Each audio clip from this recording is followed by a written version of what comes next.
અમારે વડા મુકામે જે મિટિંગ થયા પછી 16 મુદ્દા હતા એ પછી અમે ભાભર નવા જૂના અને જાગીરદાર સમાજની અમે હળમંદાદે મિટિંગ રાખી અને બેન્ડ વાજા વિશે હું તમને એ કહેવા માગું છું કે બેન્ડ વાજા જાણે અમારે છોકરાનું વરઘોડું કાઢવાનું થાય ને એટલે બેન્ડ વાજા ખાલી એના માટે હું તમને ખર્ચો જણાવી લઉં કે બેન્ડ વાજા આપણે જાણે હું નક્કી કરવા જાઉં ને એમ તો પહેલાં 50,000 રૂપિયા બેન્ડ વાજાવાળા લે છે.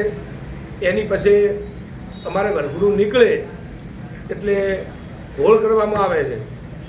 એમે કોઈ અમારા દીકરી બા આવ્યા હોય, કોઈ અમારે ભાઈઓ આવી હોય, કોઈ અમારે ભાઈઓ હોય, કોઈ અમારા જાગીરદાર સમાજ હોય, એ પછી અમારે બેન્ડ વાજા સાથે 50,000 રૂપિયાનો એ ઘોળ બાબતે ખર્ચો થાય છે.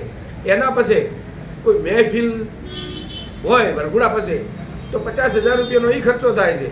તો અમારે આ કારેલા, ગબરુપર અને ભાભર જૂના અને નવા તારે અમારે સિઝનની અંદર 3 ગામની અંદર 100 વરઘોડા થાય એટલે 100 વરઘોડાનો એક વરઘોડાનો ખર્ચો તમે 1.5 લાખ રૂપિયા ગણો તો 1.5 કરોડ રૂપિયાનો ખર્ચો થાય છે.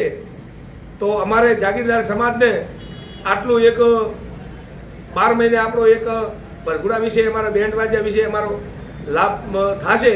તો અમે આવું સમાજ રીતે એક મિટિંગ કરી અને વરઘોડું અને ઘોળ અને મહેફિલ એનું પ્રતિબંધ મૂક્યો છે. એવી અમારી મિટિંગમાં એક આવી એક બહાલી આપી.